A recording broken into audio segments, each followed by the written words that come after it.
Olá a todos que nos assistem, sejam muito bem-vindos a mais um programa de entrevista com vereadores aqui direto da Câmara Municipal de Nova Friburgo. E recebendo desse programa de hoje, minha amiga e vereadora Maiara Felício. Maiara, seja muito bem-vinda. Obrigada, Denis. É um carinho e uma alegria muito grande poder retornar aqui. A equipe que acompanha a gente durante todo o processo legislativo, né, tá ali nos bastidores. E agora a gente tem a oportunidade de a gente conversar um pouquinho, fazer um balanço geral de tudo que aconteceu. É isso aí, começar te parabenizando, é claro, pela reeleição, a expressiva votação, mais uma vez, a mais votada.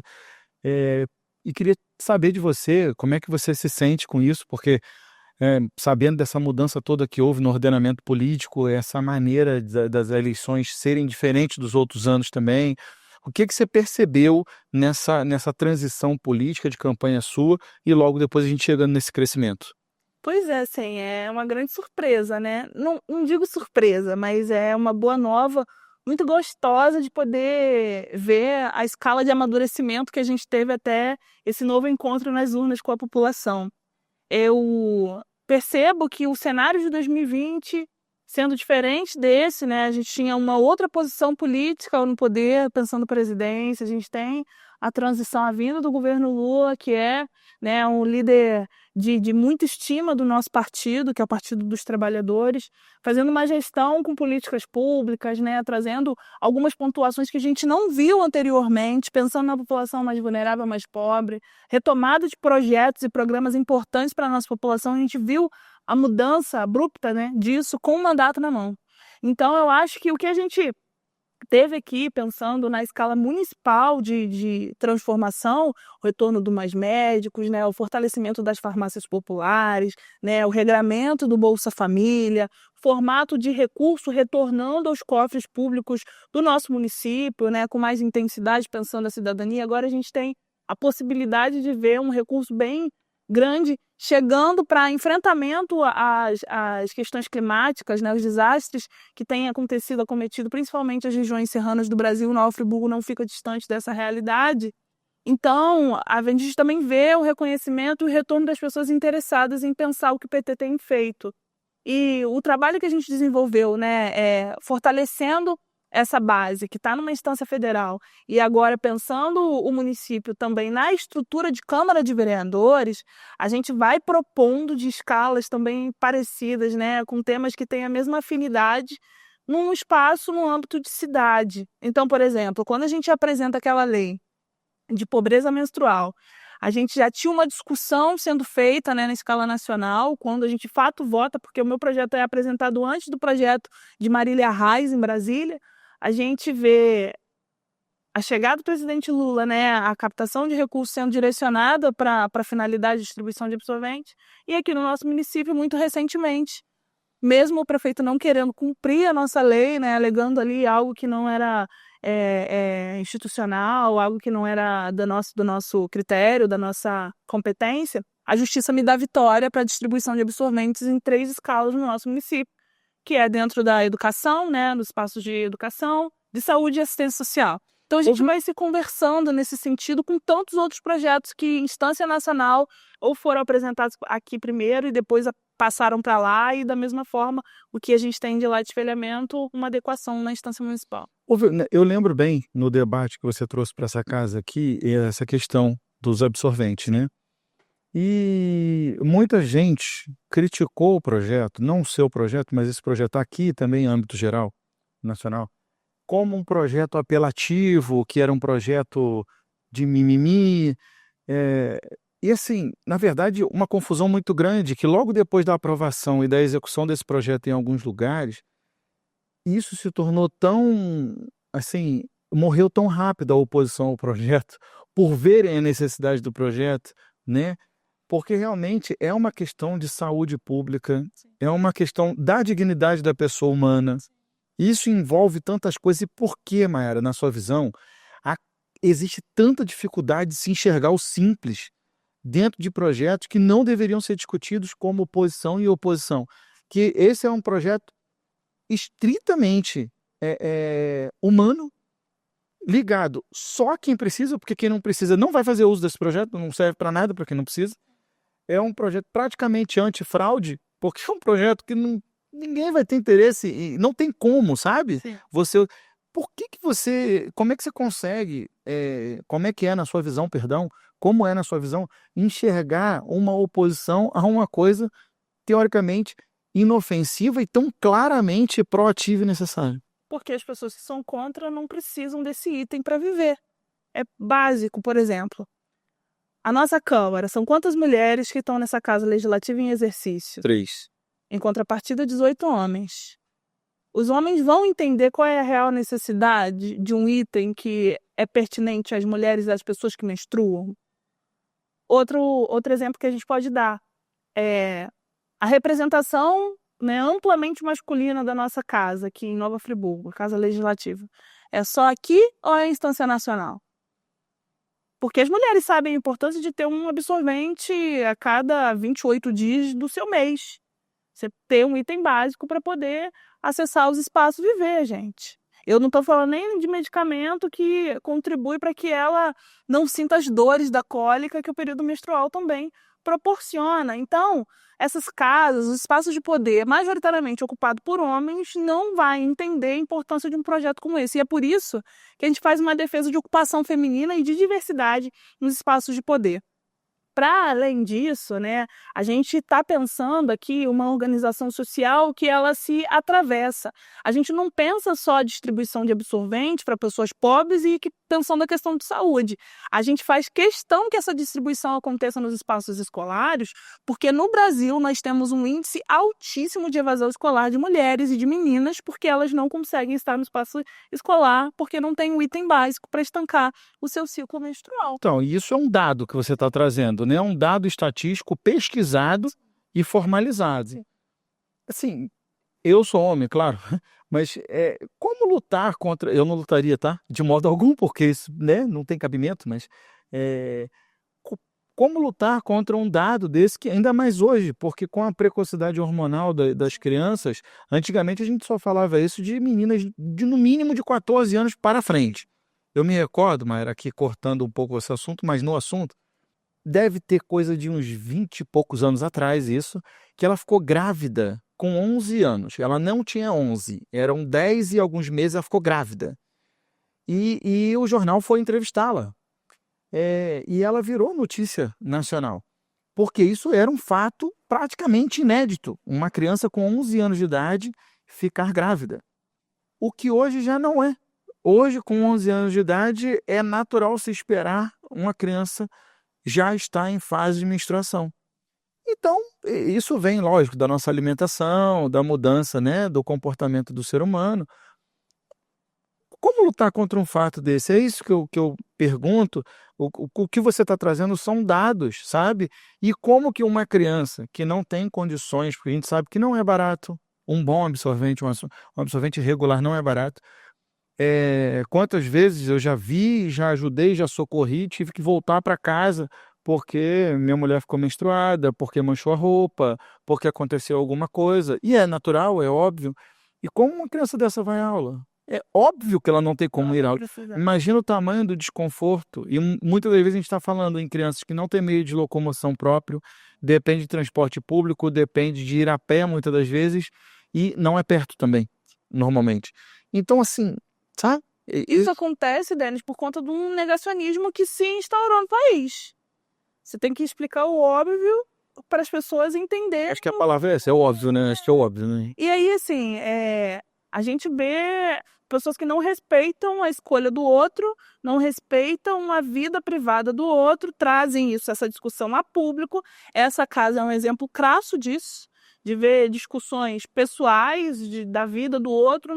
Pouco me interessa o que o outro faz fora dessa casa. Pouco me interessa o que as pessoas vivem na sua vida pessoal. O que tem que ser debatido nesses espaços é o bem coletivo, é o bem comum, e não perder tempo com essas discussões inúteis que mais atrapalham a vida da população do que contribuem. Então, aí você me traz um caso de uma criança, né, que foi estuprada, que teve uma gravidez indesejada e que provavelmente teve que dar à luz ao filho do seu abusador. Então, assim, são dados que vão se somando, que a gente precisa discutir o óbvio. a escolha, a crença, a educação, a família, isso vai ficar para outro momento. Aqui a gente precisa discutir política pública, acolhimento à população e direito do povo. É isso que a gente tem que ter foco. E foi nisso que eu tentei me debruçar durante esses 4 anos. E com muita alegria a gente defendeu projetos que muitas das vezes eram vistos como polêmicos, mas que a gente tinha um lado, a gente tinha informação, embasamento e uma população que do lado de fora, porque a população não tem vindo mais nos debates dessa casa legislativa. Quando a gente olha para o plenário, quando não há uma homenagem a um grupo que se organiza para vir, ou quando é uma votação polêmica, a gente não vê população sentada aqui nos bancos. A gente vê os assessores e as pessoas que trabalham aqui na casa de alguma forma. Então, isso é doloroso. E a população que fica lá do lado de fora, ela clama por políticas públicas. A diferença a gente escuta se a gente age de forma adequada. E até quando é um assunto denso, que política é densa, né? São temas complexos, que a gente tenha um mínimo de paciência de ir na nossa rede social, a gente vai para lá para pedir voto. A rede social é bom também para a gente esclarecer o nosso voto, esclarecer o debate que estava acontecendo aqui, falar do que a gente sonha, do que a gente acredita, das nossas ideologias, e não fazer disso aqui uma casa fechada que vai deliberar sobre temas que não são pertinentes ao nosso povo.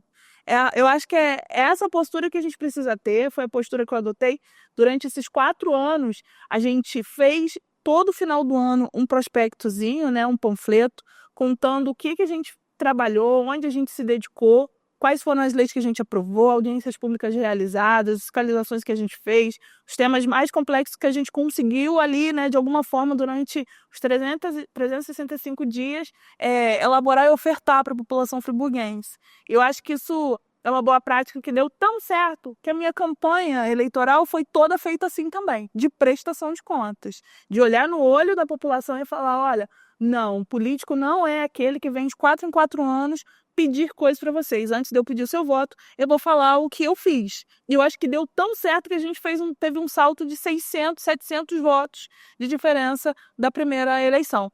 E a primeira eleição era muito aquele lugar de o azarão, a surpresa, deu sorte. A manutenção é que é o complicado, É porque na primeira eleição, na primeira qualquer coisa, na verdade, todo mundo pode falar isso. Ah, dei sorte, deram sorte, teve uma soma de fatores que agregaram, tudo bem. Mas agora, na segunda, com o resultado superado da primeira, não tem como ter sorte assim.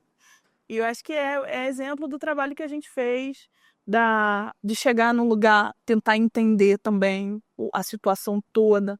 Primeira coisa que eu fiz quando eu ganhei a eleição, quando tomei posse, foi fazer visita na maior quantidade de equipamentos públicos possível para entender como funcionava. Porque também não é apontar o dedo para alguém sem saber a realidade que essas pessoas vivem.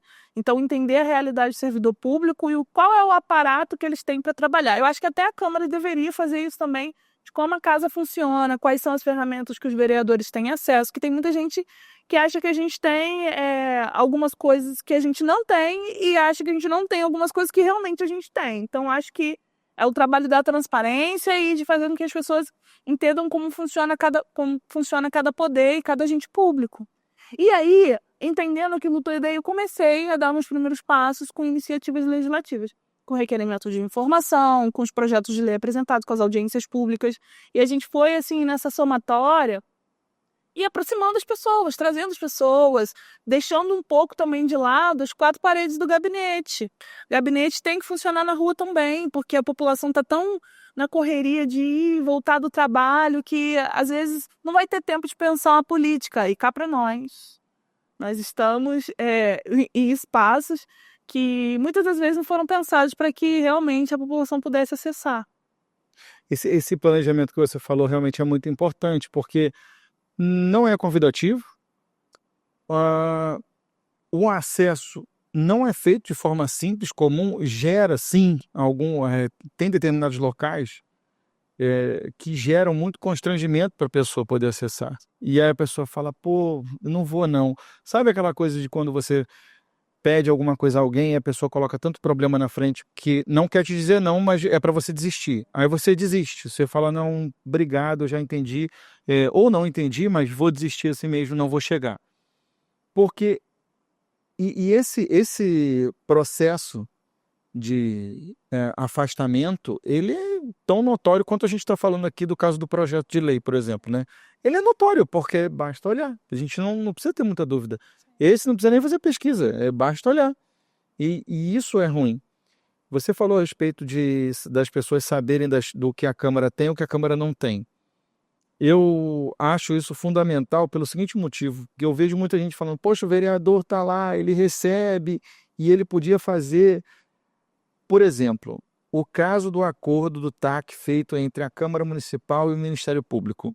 Não sei qual é a sua opinião sobre isso, da restrição para 3 assessores. 200 mil habitantes numa cidade, um vereador e 3 assessores, se nós colocarmos uma pessoa que fique no gabinete para atendimento, um jurídico que deve ser necessário que a pessoa tenha, É extremamente importante. e um motorista para que o vereador consiga desembarcar de um veículo, ir até um local, sair do local, porque isso aqui é simplesmente, primeiro lugar, gera emprego e renda na cidade. Esse é o primeiro fato. Segundo fato, ampara o legislador para que ele consiga efetivamente fazer o serviço dele. Sim.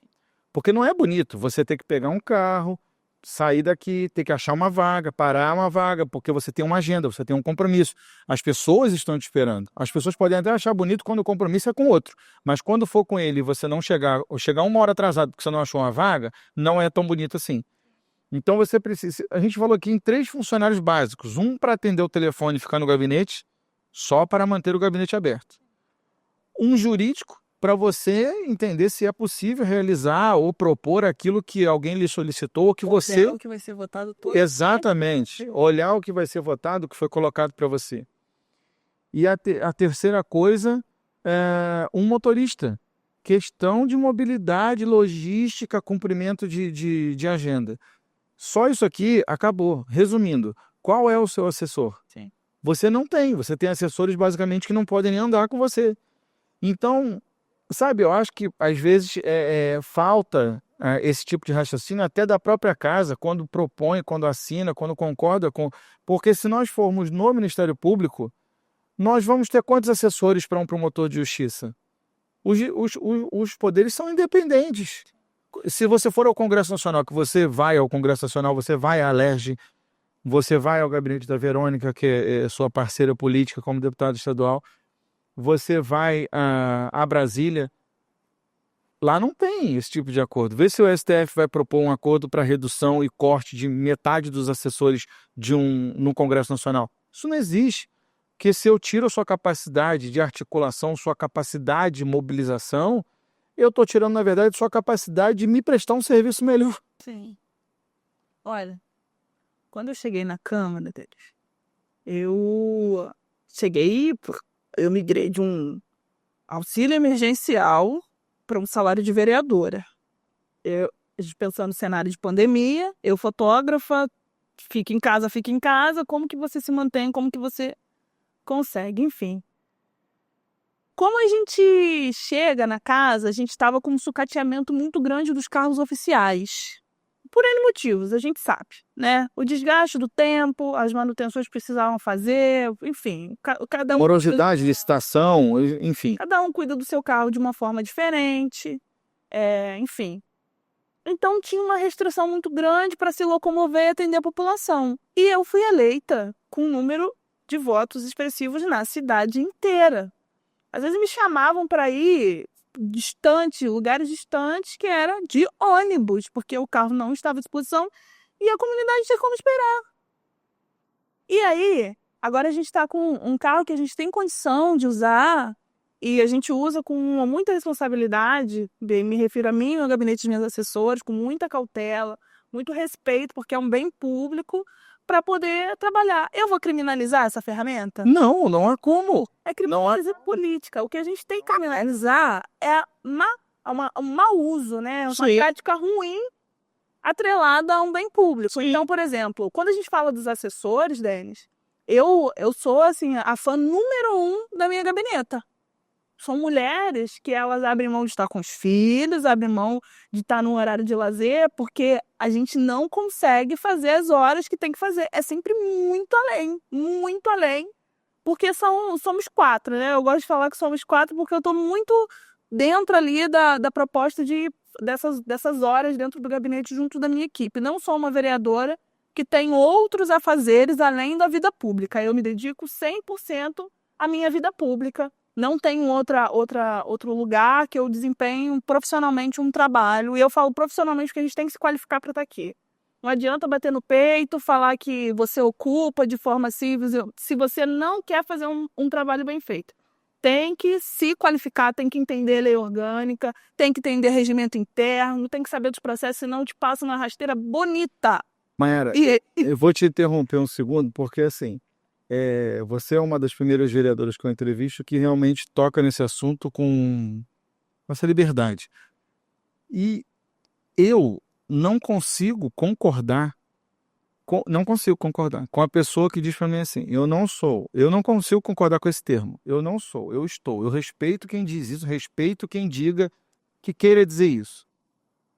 Eu me candidatei, eu ganhei, eu quis estar e eu sou. O que você, se eu te der uma ficha de emprego para preencher, o que você vai escrever na sua ficha de emprego? O que você é? Quando você vai se apresentar para alguém, você fala o quê? Oi, prazer, tudo bem? Esse aqui é o vereador de Nova Friburgo. É lógico, esse aqui é o deputado federal, esse aqui é a deputada estadual. É isso que você vai fazer. É minha Então, ocupação. é sua ocupação, exatamente isso, sua ocupação. Então você é. Política não é profissão. É óbvio que é.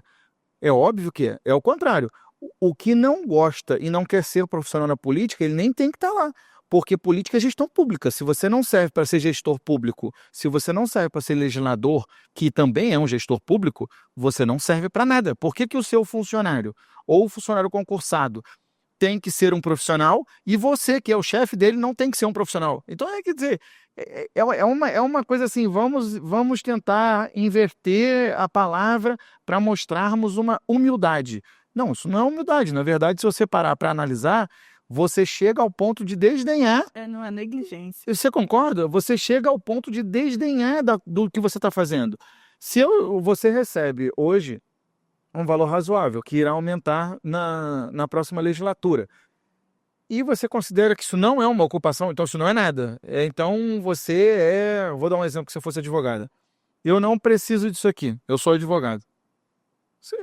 Você imagina a sua funcionária, você imagina a sua chefe de gabinete, olhando para você e falando assim, vereadora, eu não preciso disso aqui, eu faço outra coisa. Qual seria a sua atitude como chefe dela? Então, eu estou te dispensando porque realmente você está declarando para mim a sua falta de compromisso. É isso que você está declarando para mim. Eu não preciso disso aqui, eu faço outra coisa.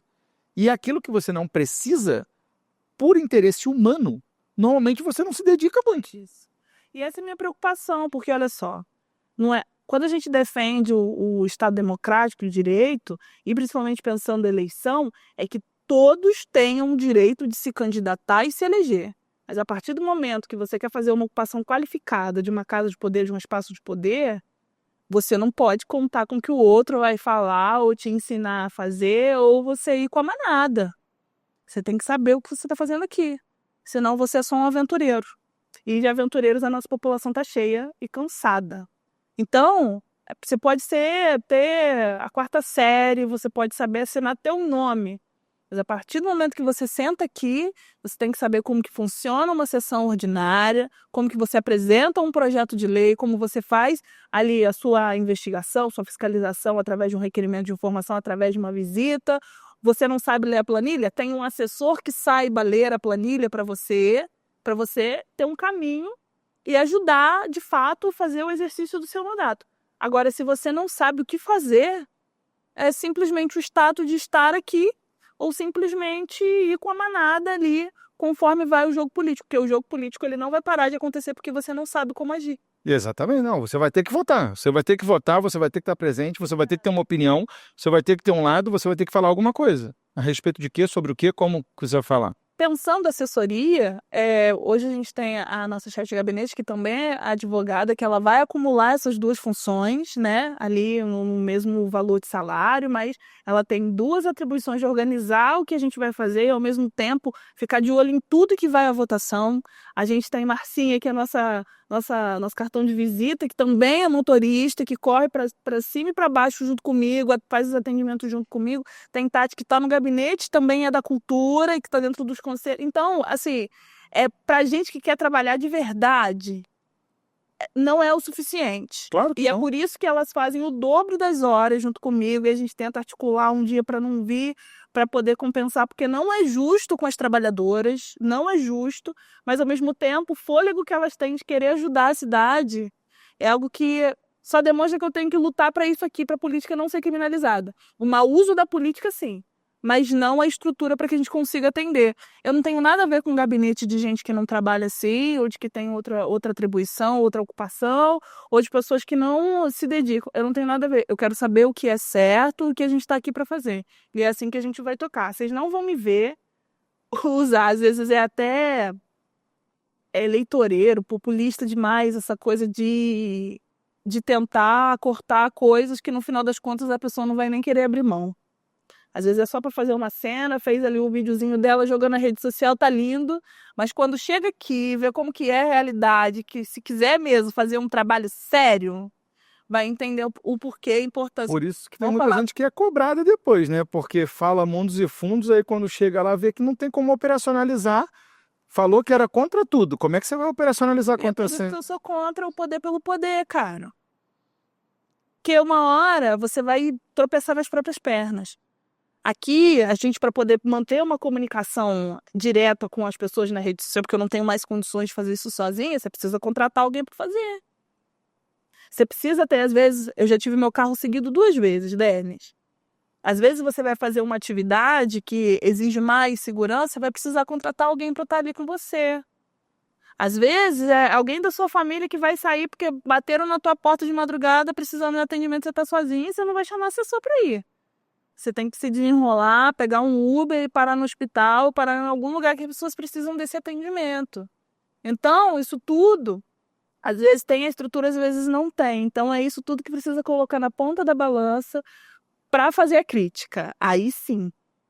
Aí sim. E a gente também não pode cair numa falácia de defender que toda e qualquer pessoa consiga acessar esse espaço de poder, que pessoas da população mais trabalhadora, mais simples, mais vulnerável estejam aqui também e depois tirar as ferramentas dela trabalhar. Aí fica difícil, né? Não tem como. Isso aí não tá. Isso aí, vamos dizer assim, muitas das vezes a gente sabe que isso pode ser ou não intencional, mas é desleal. Aí não tem como você. Não se sustenta. Não. Mayara, fala para mim um pouquinho sobre a expectativa desse novo mandato, sobre essas novas propostas que estão chegando por aí, suas articulações. Bom, olha, a gente apresentou 48 projetos de lei e desses acho que são 28, porque a gente vai aprovando e vai sendo sancionado. Então, a gente apresentou um agora, eu não sei se foi sancionado ou não ainda. Mas tem muita lei ainda para defender. Como a gente vai mudar a legislatura, vai para arquivamento, depois a gente vai desarquivar para defender na próxima legislatura. Olha só, gente. A gente apresentou muito projeto de lei que não andou como deveria andar nas comissões. Projeto de acolhimento à população em situação de rua está travado nas comissões. Projeto de liberdade religiosa está travado nas comissões. Assim como tantos outros projetos, Denis, da população LGBT. E aí é aquilo que a gente fala, a gente não pode deixar a nossa pessoalidade, a nossa escolha pessoal, a nossa intimidade atravessar o espaço de poder. Então é contra isso que a gente luta e no próximo mandato a gente vai estar defendendo esses projetos mais uma vez, cobrando para que os processos sejam realmente, né, eficazes, né, no seu tramitar. E tem mais novidades para chegar, mas eu não vou contar agora, assim, porque quando a gente vem para a eleição, aí tem toda aquela idealização de conversar com as pessoas estão mais abertas a pensar política, a ouvir o que você falou. Às vezes te ofender um pouco, mas faz parte, aí você sentar, explicar e ganhar tempo com essa pessoa, né? Perder tempo, é contar para ela como que é isso aqui, é olhar no olho das pessoas com mais intensidade do que foi essa mandata. E quando acabou, quando a gente teve a resposta da eleição, eu fiquei um pouco anestesiada ainda, entendendo, absorvendo, mas muito feliz e grata pelo processo eleitoral, mas já sonhando com o que a gente quer fazer no próximo ano. Então tem algumas surpresas que vão chegar logo no comecinho, que a gente está preparando já tem um ano, porque a gente acreditava muito nesse projeto, na continuidade desse projeto político, e que eu acho que a população vai gostar muito. E Friburgo ainda não viu. Eu acho que tem uns projetos para o ano que vem também que vai mexer com vocês da TV. E eu vou deixar todo mundo meio maluco, mas é uma maluquice boa pra gente, pra nossa população em geral. E Friburgo vai conseguir observar com mais com mais esperança e com mais ocupação para política, com mais pertinência na política. E quem ficar contra, a gente já sabe que tem gente que fica contra, né? Que a gente vai ter muita dificuldade em alguns assuntos, alguns outros não. Mas a gente vai continuar insistindo, porque o não a gente já tem, Denis. E pra gente Exatamente. já fez o impossível, que é estar aqui. Olha só, em 200 anos de cidade, uma primeira vereadora preta e agora reeleita, mais votada mais uma vez. Então a gente vai continuar fazendo o impossível, sendo a que mais apresentou projeto de lei, que não teve nenhum projeto de lei rejeitado no plenário. Vambora! E aí, a galera que quiser vir com a gente, vem. Mas a diferença é que agora a população vai ficar sabendo. Tá bom, tá ótimo. Desejo muita sorte para você. Parabéns por tudo, pela vitória, pela pessoa que você é, por essa campanha linda e sucesso. Obrigada, viu? Eu que agradeço o espaço. A gente vai encerrando por aqui. A vocês aí de casa, meu muito obrigado pela sua audiência, companhia e carinho. E até a próxima.